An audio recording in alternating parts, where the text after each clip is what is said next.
Shatteriness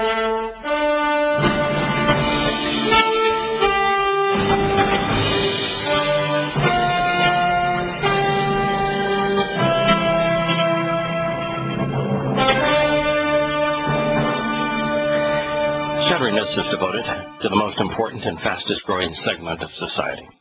To those who know that the world's political, religious, military, academic, media, and economic institutions are corrupt, that they are counterproductive, that they cannot be fixed. Our mission, therefore, is to know who is working against our interest and to understand how and why they are doing so. Because exposing and condemning such schemes, even if they're religious or patriotic, isn't hateful. It's caring.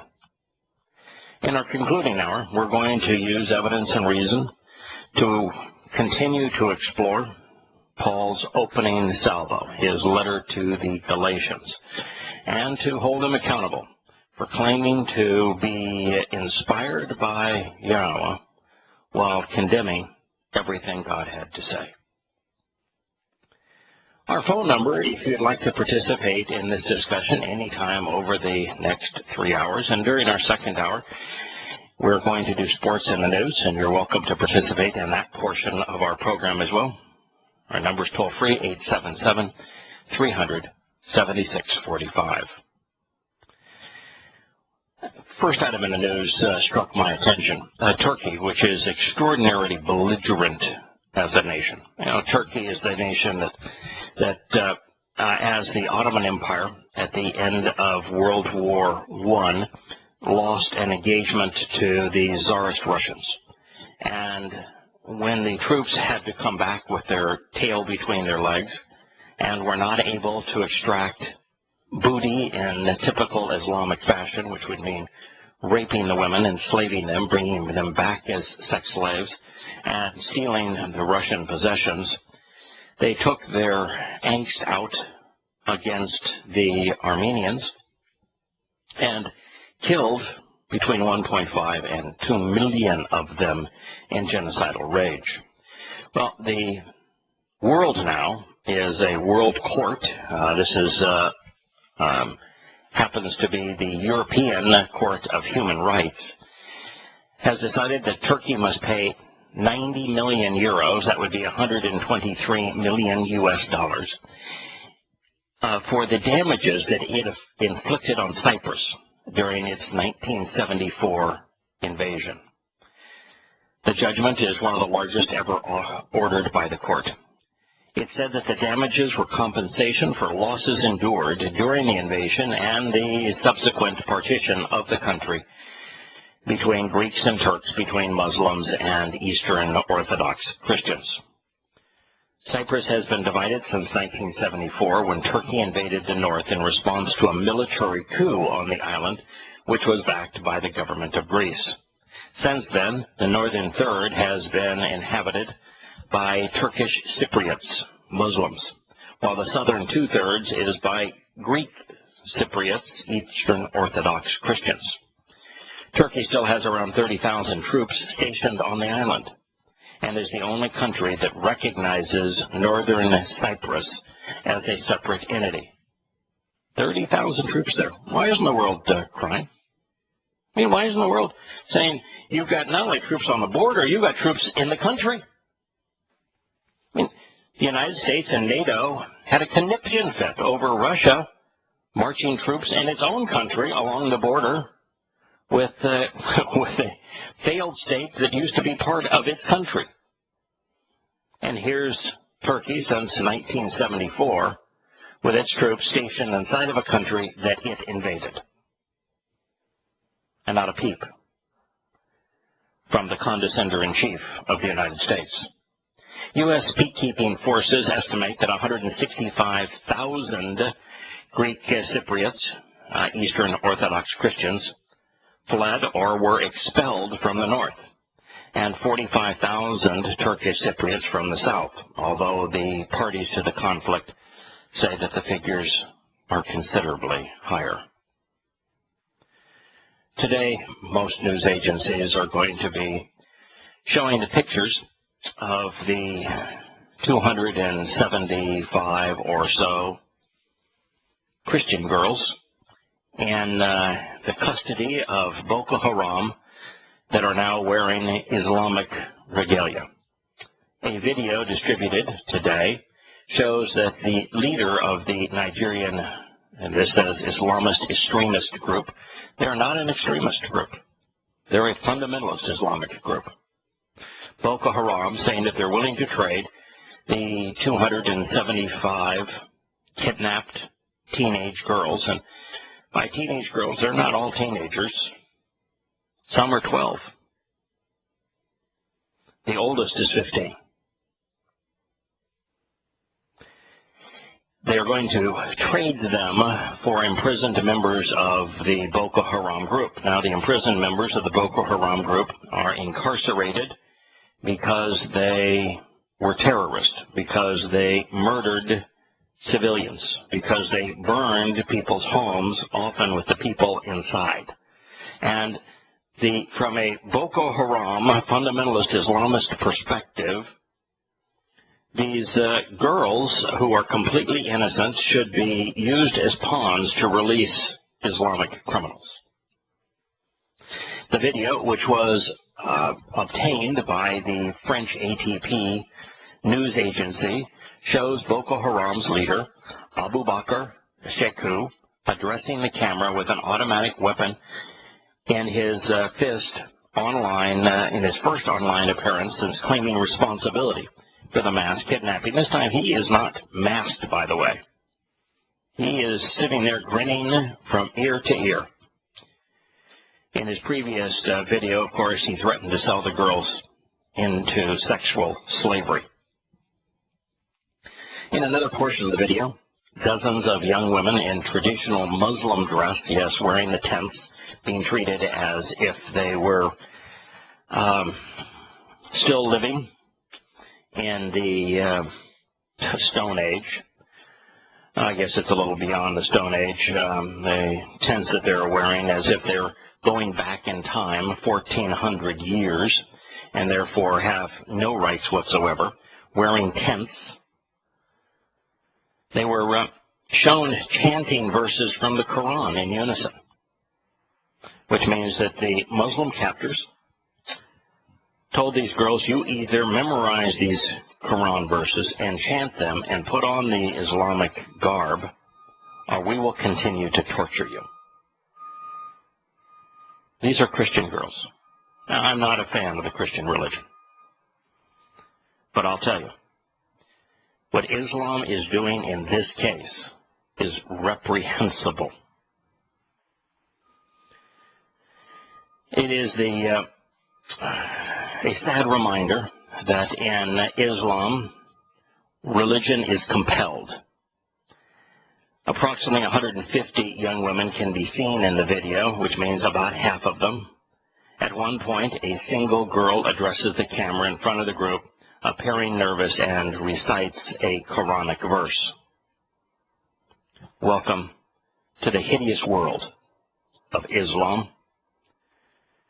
Sheikhow addresses the camera in a different setting, appearing alone in with his assault rifle and speaking in his native Hausa language. He asserts that Boko Haram has liberated the girls already, referring to many who he claims have become Muslims.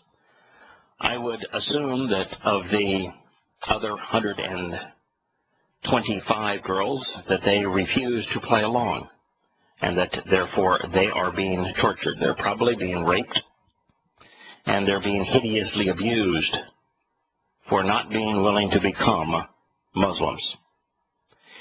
He said, if you want us to release your girls that we kidnapped, which, by the way, he has no problem saying we kidnapped these little girls while reading from the Quran, because the Quran condones kidnap. Muhammad was a serial kidnapper. Those of them that have not accepted Islam, they are now gathered in numbers. Yeah, it's interesting. It was obvious to me that they showed 150 girls who said, all right, if you stop torturing us, if you stop raping us, We will put on the Islamic garb, we will memorize the Quran verses, and we will spew them out. But there were 125 that refused. That their dignity was worth more to them than giving the impression that they had surrendered to such evil. There were 125 remarkably courageous little girls. 125 little girls that are infinitely more courageous than any political leader in the world, especially Barack Hussein Obama, especially his wife that held up the little sign, "Return our girls."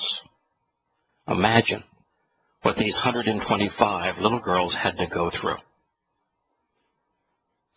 to refuse to accept Islam, the most repulsive religion in the history of humankind. We have Ralph, who's called in from Michigan, and he has a comment or question on the kidnapping by Muslims of these little girls. Go ahead, Ralph. Well, it's both comment and a question. Number one is, they've got white slavery markets going on over here in the United States where girls are taken off the street or out of homes right here and done the same thing too, basically, not by terrorist groups per se. And it doesn't seem like our government cares too much about that. But my main question is, a lot of these Muslim groups are sitting there saying, well, we're not a part of that. We're fighting for, our Muslim groups, when we fight for freedom of our people and so forth like that. And they try and separate themselves. Well, my question is why don't they take, and if they're so much against these terrorist Muslims, why don't they take and instead of trying to liberate something that doesn't need liberating, go over there and take care of that Muslim group that's doing it?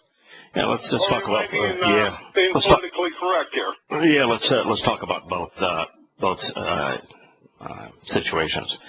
There is a slavery market that is worldwide. The vast preponderance of it is, as it has been for 14 centuries, the direct result of Islam. Matter of fact, American slavery came into existence because of Islam. It was Muslims who managed the slave markets in northwestern Africa. That doesn't mean that all of the slave traders throughout the world or in the United States are Muslims. There are lots of thugs who get their jollies and make their living by taking advantage on, preying upon little girls. We'll be back in a moment. Welcome back to Shattering Myths. We're having a discussion with Ralph, who was called in from Michigan, made 2 points. We're addressing the first of them now, which is that there is a great deal of sexual slavery that is being perpetrated around the world that isn't necessarily Islamic in origin. And it is true that there are men who abuse little girls who are not Muslim. The movie that you've probably seen, most of us have seen, Liam Neeson's movie Taken, shows the ugly nature of the slave trade, the white slave trade. A disproportionate number of those girls do go to Islamic fiefdoms because slavery is legal in those countries and because it is impossible for the girls to be found and to be freed. Can I interrupt just for 1 minute? Sure. Mm-hmm. Now, you said there's a lot of men out there. Well, let's not discount the perverted women that are out there, too, that are involved in this. I don't know how many women are engaged in enslaving girls and selling them into the sex slaves, but it's typically men that are engaged in it. But I will tell you that when you study Islam, one of the first things that you learn in the Islamic religion that those who are abused most by it are affected by what's called the Stockholm syndrome, and they become the greatest allies of their abusers. And so Muslim women are the ones who, for example, sexually mutilate their own daughters. They're the ones who encourage honor killings of their daughters. So it's certainly possible. I would never give, and Ralph, this is the reason I'm glad you brought up the point. I think we have a tragic problem in America, and that is that liberated women, those who would call themselves feminists, and who spend a significant amount of their time promoting women's liberation, almost never speak out against the slavery. They never speak out against the 125 million little girls that Muslim mothers have mutilated. They don't speak out against the little girls who are murdered, who are flogged because they were victims of rape in the Islamic world. And that hypocrisy on their part tells us that there is really a serious problem in the judgment of women who will promote themselves as being liberated, who don't seem to care, have no concern over this.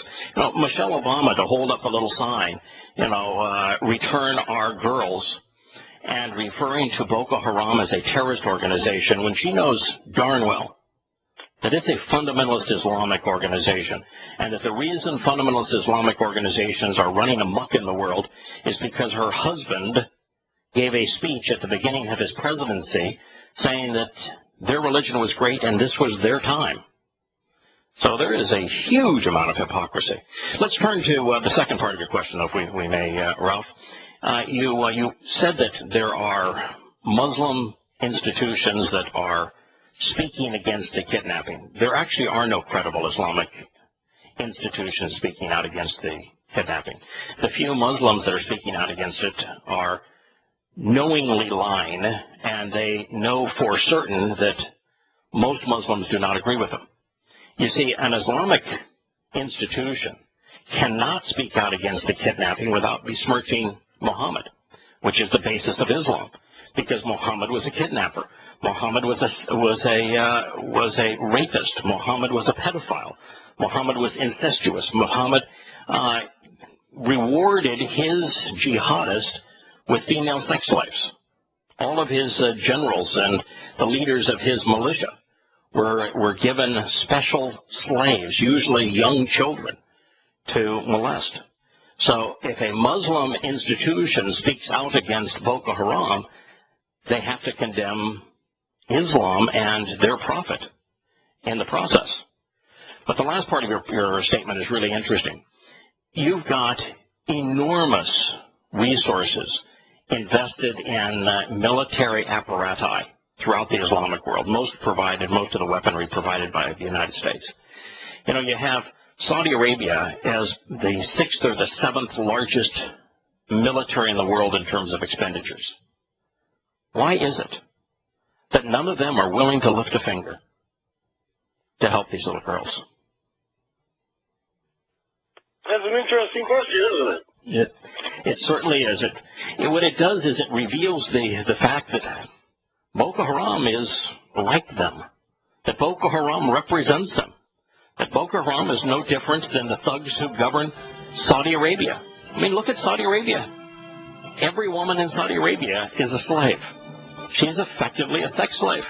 She can't leave her home without her master going with her. She can't drive. She can't work. She can't do anything. She has no rights. She is nothing but a sex slave. And that's Saudi Arabia.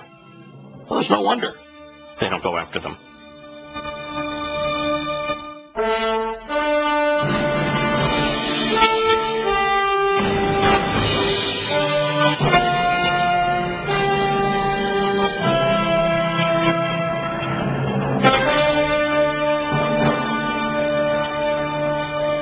What do you think? The head of Boko Haram, Abu Bakr Shekau, says if you want us to release your girls that we have kidnapped, those of them that have not accepted Islam, and that's the only ones, I guess that's the ones that they are interested right now in releasing. They want to keep the ones that converted to Islam.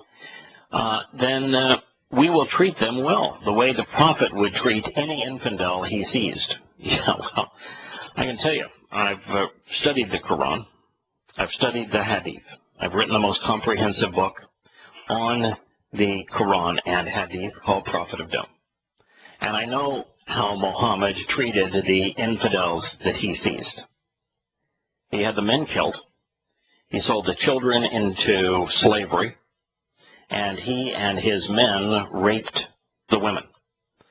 So Abu Bakr Shekau can look the camera right in the lens and say that we will treat these women just as Muhammad treated the infidel women that he captured, which means that he is free to rape them. How do you like them apples, Ralph? Well, it brings up an interesting question and kind of expounds on what you asked before or said before. My question would be then, if Islam's so great and they say they preach God, which no, their God is named Allah. I mean, religious gods are all false, but in the Islamic Quran and Hadith, the God who is named Allah is modeled 50% after Muhammad's persona and 50% after Satan. So he's kind of a blend of Satan and Muhammad's persona.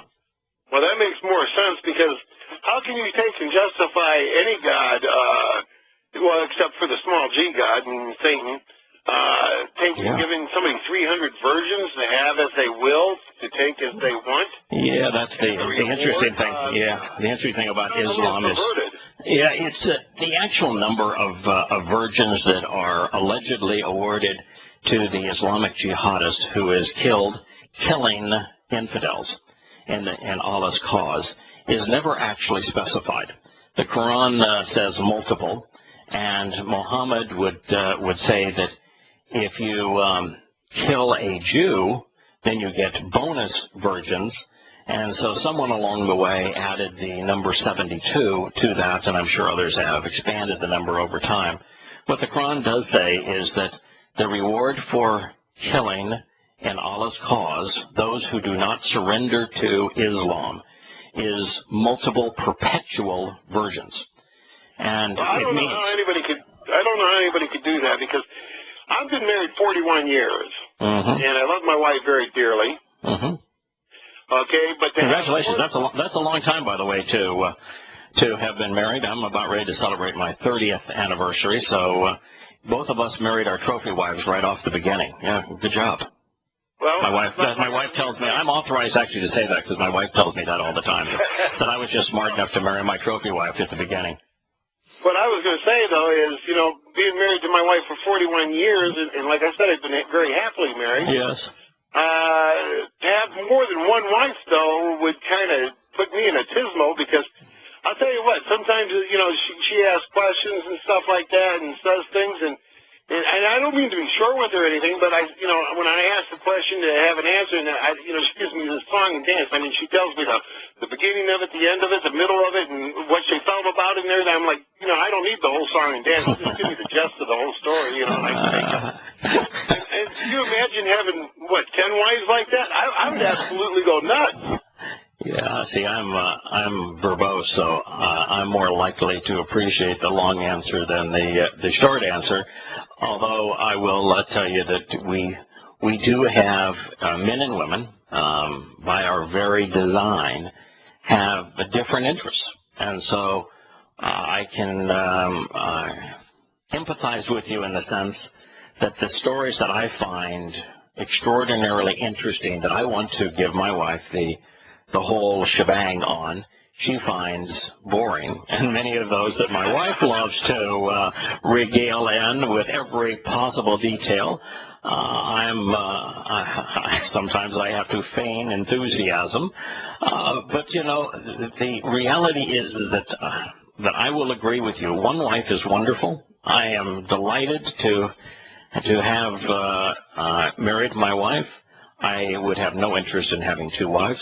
I just don't know why two wives are better than one wife. But beyond wives, perpetual virgins are about conquest, and therefore they're about rape. the rape is not really a sexual act. Rape is a control act. It's an act of a person being to impose their will over another person and to be pleasured by the other person's pain. And so when you realize that these girls are going to be perpetual virgins, and therefore each time that sex is imposed upon them, it will be painful for them, you then get the mindset of Islam. Well, wouldn't that be considered a sadist? Yeah, absolutely, it's a sadist. Yeah. But sadism and Satan's nature would be quite similar. Muhammad himself was a sadist. Muhammad not only tortured many of his victims, he constantly engaged in rape. I think that when you are 50 years old and you have sex with multiple 6-year-old girls, that is sadism as well. That is a disgusting, carnal, depraved, vicious imposition on the rights of children. And so Muhammad was a sadist. That is the reality of it. His God is sadistic. You know, in the Quran, the reason I say that Allah is 50% blended as a caricature of Muhammad himself and 50% modeled after Satan. Allah spends all of his time in the Quran in hell. And he's not spending his time in hell as a guardian. He's spending his time as a hands-on torturer. And all of the tortures are sadistic. Allah is depicted pouring molten pitch down people's mouths, systematically ripping their skin off, and then giving them a new skin so that he can rip it off again. He likes to boil people alive. It is an extraordinarily sadistic image. And that's why Muslims, even today, they have no reason to live, only a reason to die. Life is miserable for Muslims. There is no hope. It is an extraordinarily destructive religion. It's why I'm so disgusted at the likes of President Barack Obama and Michelle Obama for their role in elevating the credibility of the religion, of touting the religion, of telling Muslims that this is their time and the United States will not oppose them, when they use that to commit such heinous acts. You know, in Syria, there have been more Muslim women who have been raped than killed. Yeah, so we're dealing with around 200,000 Syrian women who have been raped and about 150,000 Syrian women who have been murdered. You know, that brings up an interesting question. You know, where is people's mindsets when, and I don't mean to get too intimate here, you know, into the subject, but, you know, I feel good when my wife wants me for me in a loving, caring way, and I want her in a loving, caring way, than to take and brutalize. Right. You know what I'm saying? Yeah, well, the idea of getting pleasure out of brutalizing someone is so foreign to me that when I'm confronted by what Boko Haram has done with these little girls and what the Mujahideen that America is arming in Syria are doing to little girls, and what Muslim women do to their own daughters, which is to savage them sexually. That when you hear all of this happening in the name of this sadistic religion, if you're a normal person, if you're a person with good judgment, if you're a person that has any sense of caring for humanity, you've got to be disgusted about Islam. You've got to want to scream to expose it and condemn it, and also to expose and condemn those who protect the religion so that good Muslims can continue to brutalize others. We ought not. I do know this. Yeah, go ahead. I do know this. God says in the Bible to prove Him. You know, and you got a lot of Christians running around, and when you do, you know, you make that kind of statement, they all, you You know, and I'm like, well, wait a minute. He says to do it. Yeah, the book, Ralph, is not actually called the Bible. It is comprised of the Torah, prophets, and Psalms. But you are absolutely correct. It's but there's a lot of Christians out there that really get. Yeah, but because they don't like the Torah very much, and the statement that you're alluding to is presented twice in the book misnamed Deuteronomy. It's really from Devarim, which means the words. And in Devarim, it's interesting because I'm trying to remember the guy's name. Was it Esau or the guy that wrestled Jesus Christ was born into the flesh? You're talking about. Yeah, actually, he didn't. He actually didn't wrestle Yosha. Yosha is his real name. There was no Jesus Christ, but Yosha is his name. And he didn't actually. Yeah, he didn't actually. Jacob is the person that you're alluding to. I think he ended up with a broken leg out of it, but he still got the blessing. Yeah, what actually happened is that Jacob did the same thing Yosha would do prior to the beginning of his earthly ministry. He wrestled with Satan. He was wrestling with Shakar, which is the rising sun. It's one of the references that Yahweh uses constantly to Hasatan, the adversary. That's who Jacob wrestled with. It's who Yosha was asked to wrestle with. And it's because of the fact that Jacob rejected the offers of Hasatan for great earthly gain, just as Yosha had, that he was capable of inheriting the covenant. And so as a result, Jacob was renamed Yisrael as a consequence of that. Yisrael means individuals who engage and endure with God. We'll be back with Shattering Myths after the commercial break.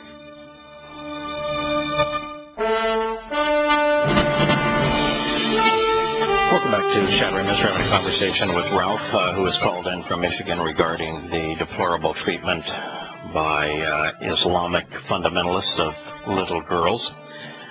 And one of the things that Ralph mentioned in the last segment was that God, whose name, by the way, is Yahweh, encourages us to do is to test. Now, he doesn't ask us to test him, but he does ask us to test those who claim to speak for him.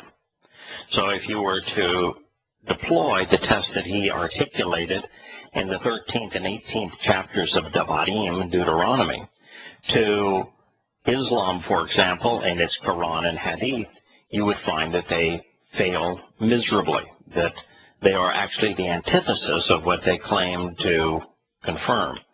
But what's really interesting about all of this, Ralph, is that testing, the act of examining information and then processing that information rationally, logically, to come to a just, moral, and logical conclusion is the very thing that we aren't doing relative to Islam's role in the kidnapping of these little girls, that we aren't doing in terms of Islam's role in perpetrating 99.9% of terrorist acts around the world. That is really the problem. We have seemingly lost, and it's hugely prevalent among the religious. You mentioned Christians. It's hugely prevalent among the religious to be unwilling to examine evidence and then to make rational conclusions regarding that evidence. That's part of the reason we're in such a pickle. You know, I have to concur with that. You know, I'm not the brightest bulb on the string, but I've come to this conclusion that logic, can be derived other than through this. I guess I would say the world's intellect, because when I see people of intellect, and I'm not saying everybody, I'm just kind of making a general statement here. Mm-hmm. I see they've lost something in it. Because their intellect, it really doesn't give them the insight that they think they have. Let me comment on that, Ralph. Today we misconstrue knowledge for understanding. Scholars know a lot of things. Journalists typically read a lot and they know a lot of things, but they don't seem to understand anything that's important. The transition from knowing to understanding is the gap that most people, particularly those in positions of political, military, economic, media influence, seem incapable of making.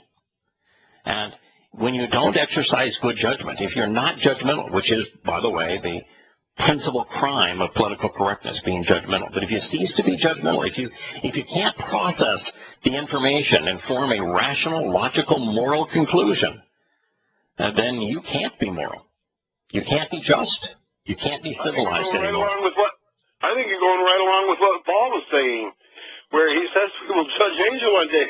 If you can't judge some of the simple things here on earth, you know, what makes you think you're going to be capable of judging angels one day? Yeah, let me stop you there, Ralph. Everything you've said up to this point, we are on the same page. We aren't when it comes to Paul. In fact, in the third hour of my program today, I will devote that entire hour, as I have for each of the programs over the last week, to proving that Paul was a liar. Paul's letters condemn the very God he claims to speak on behalf of.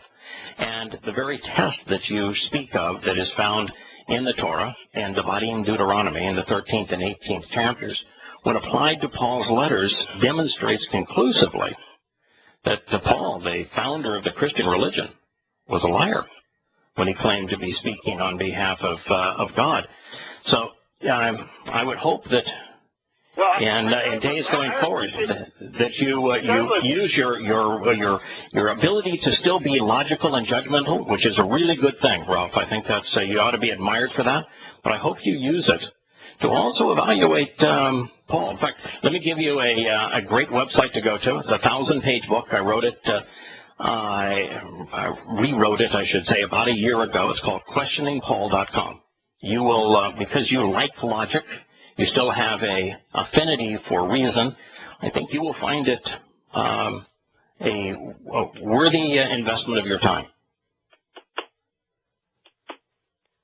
Well, that's it from Ralph today. I do want to thank him for calling. It is difficult today for anyone to stand up against what Islam is doing, because in this politically correct world, when you hold the religion accountable for the behavior of its most fundamental adherents, the world views you as hateful, when in fact what Ralph did is the most loving and compassionate thing that we can do, which is to expose those who are merciless.